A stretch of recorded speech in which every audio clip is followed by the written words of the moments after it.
ಬೆಂಗಳೂರು ವಿಶ್ವವಿದ್ಯಾಲಯದಲ್ಲಿ ವಿದ್ಯಾರ್ಥಿನಿ ಆತ್ಮಹತ್ಯೆ ಮಾಡಿಕೊಂಡಿದ್ದಾಳೆ. ಜ್ಞಾನ ಭಾರತಿ ಕ್ಯಾಂಪಸ್ನಲ್ಲಿರುವಂತಹ ಹಾಸ್ಟೆಲ್ನಲ್ಲಿ ನೇಣಿಗೆ ಶರಣಾಗಿದ್ದಾಳೆ. ಎಚ್ಡಿ ಕೋಟೆ ತಾಲೂಕಿನ ಹೆಬ್ಬಲಗುಪ್ಪೆಹಳ್ಳಿಯ ಪಾವನಾ ಹೆಚ್ಎನ್. ಮೂಲತಃ ಮೈಸೂರಿನ ಎಚ್ಡಿ ಕೋಟೆ ತಾಲೂಕಿನ ಹೆಬ್ಬಲಗುಪ್ಪೆಹಳ್ಳಿ ಅಂತ ಪಾವನಾ ಹೆಚ್ಎನ್ ಮೃತ ವಿದ್ಯಾರ್ಥಿನಿ. ಜ್ಞಾನ ಭಾರತಿ ಕ್ಯಾಂಪಸ್ ಆಗಾಗ್ಗೆ ಇಂಥ ಸುದ್ದಿಗಳಿಂದ ಹೆಸರು ಮಾಡ್ತಾ ಇರುತ್ತೆ ಅಥವಾ ಸುದ್ದಿಗಳಿಂದ ಸದ್ದು ಮಾಡ್ತಾ ಇರುತ್ತೆ. ಈಗ ಮತ್ತೊಂದು ಅದೇ ರೀತಿಯ ದುರಂತ ಇಲ್ಲಿ ಸಂಭವಿಸಿದೆ.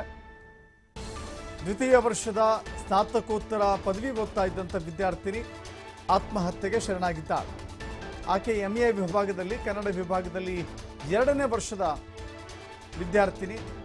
ಆ ವಿದ್ಯಾರ್ಥಿನಿಯ ಕೊಠಡಿಯನ್ನು ಪರಿಶೀಲನೆ ಮಾಡ್ತಾ ಇದ್ದಾರೆ ಪೊಲೀಸರು. ಆಕೆ ಏನಾದರೂ ಡೆತ್ ನೋಟ್ ಬರೆದಿಟ್ಟಿದ್ದಾಳಾ ಅನ್ನೋದರ ಕುರಿತಂತೆ ಶೋಧ ಮಾಡ್ತಾ ಇದ್ದಾರೆ. ಮೃತ ಪಾವನ ಹಾಸ್ಟೆಲ್ನ ಸಹಪಾಠಿಗಳು, ವಾರ್ಡನ್ನಿಂದಲೂ ಕೂಡ ಮಾಹಿತಿಯನ್ನು ಕಲೆ ಹಾಕಲಾಗ್ತಾ ಇದೆ. ಕನ್ನಡ ವಿಭಾಗದ ಉಪನ್ಯಾಸಕರಿಂದಲೂ ಕೂಡ ಪಾವನ ಕುರಿತಂತೆ ಮಾಹಿತಿಯನ್ನು ಸಂಗ್ರಹ ಮಾಡ್ತಾ ಇದ್ದಾರೆ. ಬೆಂಗಳೂರು ವಿಶ್ವವಿದ್ಯಾಲಯದಲ್ಲಿ MA ಸ್ನಾತಕೋತ್ತರ ಪದವಿಯಲ್ಲಿ 2ನೇ ವರ್ಷದ ವಿದ್ಯಾರ್ಥಿನಿ ಪಾವನ. ಆಕೆ ನಿಗೂಢವಾಗಿ ಸಾವನ್ನಪ್ಪಿರುವುದು ನಿಜಕ್ಕೂ ಕೂಡ ಆತಂಕವನ್ನು ತಂದೊಡ್ಡಿದೆ ಆಕೆಯ ಸಹಪಾಠಿಗಳಲ್ಲಿ, ಜೊತೆಗೆ ಪೋಷಕರಲ್ಲೂ ಕೂಡ. ಅದಕ್ಕೆ ನಿಖರವಾದ ಕಾರಣ ಏನು ಅನ್ನೋದು ಇಲ್ಲಿವರೆಗೂ ಕೂಡ ಗೊತ್ತಾಗಿಲ್ಲ. ಪೊಲೀಸರು ತನಿಖೆಯನ್ನು ಮಾಡ್ತಾ ಇದ್ದಾರೆ. ಆಕೆಯ ರೂಮನ್ನು ಪರಿಶೀಲನೆ ಮಾಡ್ತಾ ಇದ್ದಾರೆ. ಡೆತ್ ನೋಟ್ ಬರೆದಿಟ್ಟಿದ್ರೆ ಆಕೆಯ ಸಾವಿಗೆ ಕಾರಣವನ್ನು ಕಂಡುಕೊಳ್ಳಬಹುದು. ಒಂದು ವೇಳೆ ಮೊಬೈಲನ್ನು ಕೂಡ ಶೋಧ ಮಾಡಿದ್ರು ಆಕೆಯ ಸಾವಿನ ಕುರಿತಂತೆ ಮಾಹಿತಿಯನ್ನು ಕಲೆ ಹಾಕಬಹುದು.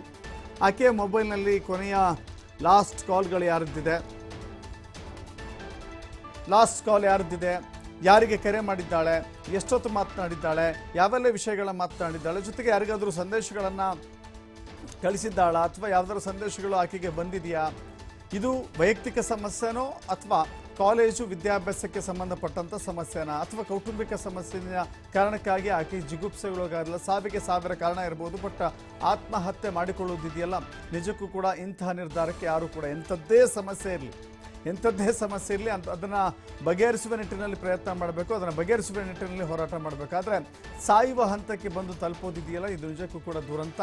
ನೋಡಿ, ಮೈಸೂರು ಜಿಲ್ಲೆ ಎಚ್ಡಿ ಕೋಟೆ ತಾಲೂಕಿನ ಒಂದು ಚಿಕ್ಕ ಹಳ್ಳಿ.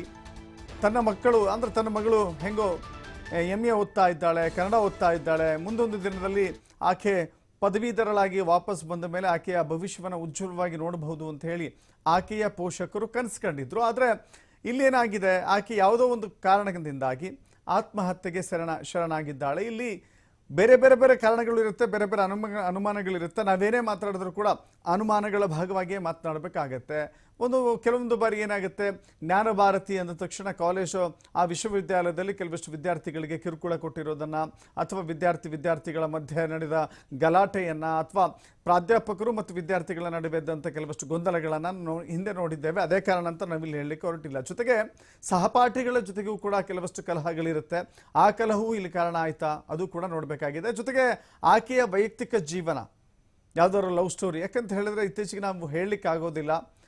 ಲವ್ವು ಗಿವು ಅಂತ ಹೋಗಿ ಈ ರೀತಿಯ ಹಂತಕ್ಕೆ ತಲುಪಿದಂಥ ಅನೇಕ ಉದಾಹರಣೆಗಳನ್ನು ನಾವು ನೋಡಿದ್ದೇವೆ. ಅಂಥದ್ದೇ ಆಗಿದೆಯಾ ಗೊತ್ತಿಲ್ಲ. ಬಟ್ ಎಲ್ಲದಕ್ಕೂ ಕೂಡ ಈಗ ಪೊಲೀಸರು ಉತ್ತರವನ್ನು ಕಂಡುಕೊಳ್ಳುವ ನಿಟ್ಟಿನಲ್ಲಿ ತಪಾಸಣೆ ಮಾಡ್ತಾ ಇದ್ದಾರೆ. ಆಕೆಯ ಕೊಠಡಿಯನ್ನು ಜಾಲಾಡ್ತಾ ಇದ್ದಾರೆ. ಆಕೆಯ ಬಗ್ಗೆ ಮಾಹಿತಿಯನ್ನು ಕಲೆ ಹಾಕಲಿಕ್ಕೆ ಆಕೆಯ ಸಹಪಾಠಿಗಳು, ಕಾಲೇಜಿನಲ್ಲಿ ಸಹಪಾಠಿಗಳು, ಜೊತೆಗೆ ಹಾಸ್ಟೆಲ್ನಲ್ಲೂ ಕೂಡ ಹಾಸ್ಟೆಲ್ ಮೇಟ್ಸ್ ಇರ್ತಾರಲ್ಲ, ಅವರ ಜೊತೆಗೆ ರೂಮ್ನಲ್ಲಿ ಒಂದೇ ಕಡೆ ಇರುವಂಥವ್ರು ಅಥವಾ ಅಕ್ಕಪಕ್ಕದ ರೂಮ್ನಲ್ಲಿರುವಂಥವ್ರು, ಅವರಿಂದಲೂ ಕೂಡ ಮಾಹಿತಿಯನ್ನು ಕಲೆ ಹಾಕ್ತಾ ಇದ್ದಾರೆ. ಪ್ರಾಧ್ಯಾಪಕರುಗಳಿಂದಲೂ ಕೂಡ ಮಾಹಿತಿಯನ್ನು ಕಲೆ ಹಾಕ್ತಿದ್ದಾರೆ. ಸದ್ಯಕ್ಕೆ ಯಾವ ಕಾರಣ ಅನ್ನೋದು ನಿಖರವಾಗಿ ತಿಳಿದು ಬಂದಿಲ್ಲ. ಸದ್ಯಕ್ಕೆ ಪೋಷಕರಿಗೆ ಮಾಹಿತಿಯನ್ನು ರವಾನೆ ಮಾಡಲಾಗಿದೆ. ಪೋಷಕರಿಗೆ ಮಗಳ ಸಾವಿನ ಸುದ್ದಿ ಎಂಥವರಿಗೂ ಕೂಡ ಬರಸಿಡಿಲು ಬಡ್ದಂಗೆ ಆಗುತ್ತೆ.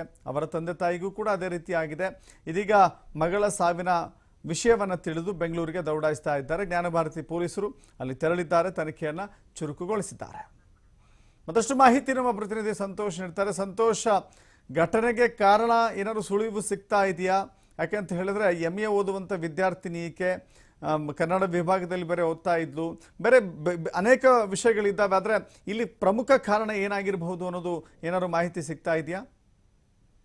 ದಶರಥ್, ಏನು ಇದೀಗಷ್ಟು ಇನ್ಸಿಡೆಂಟ್ ಬೆಳಕಿಗೆ ಬಂದಿರುವಂತದ್ದು, ಘಟನೆಗೆ ಸಂಬಂಧಪಟ್ಟ ಹಾಗೆ ನಿಖರವಾದ ಕಾರಣ ಇನ್ನೂ ಕೂಡ ತಿಳಿದು ಬಂದಿಲ್ಲ.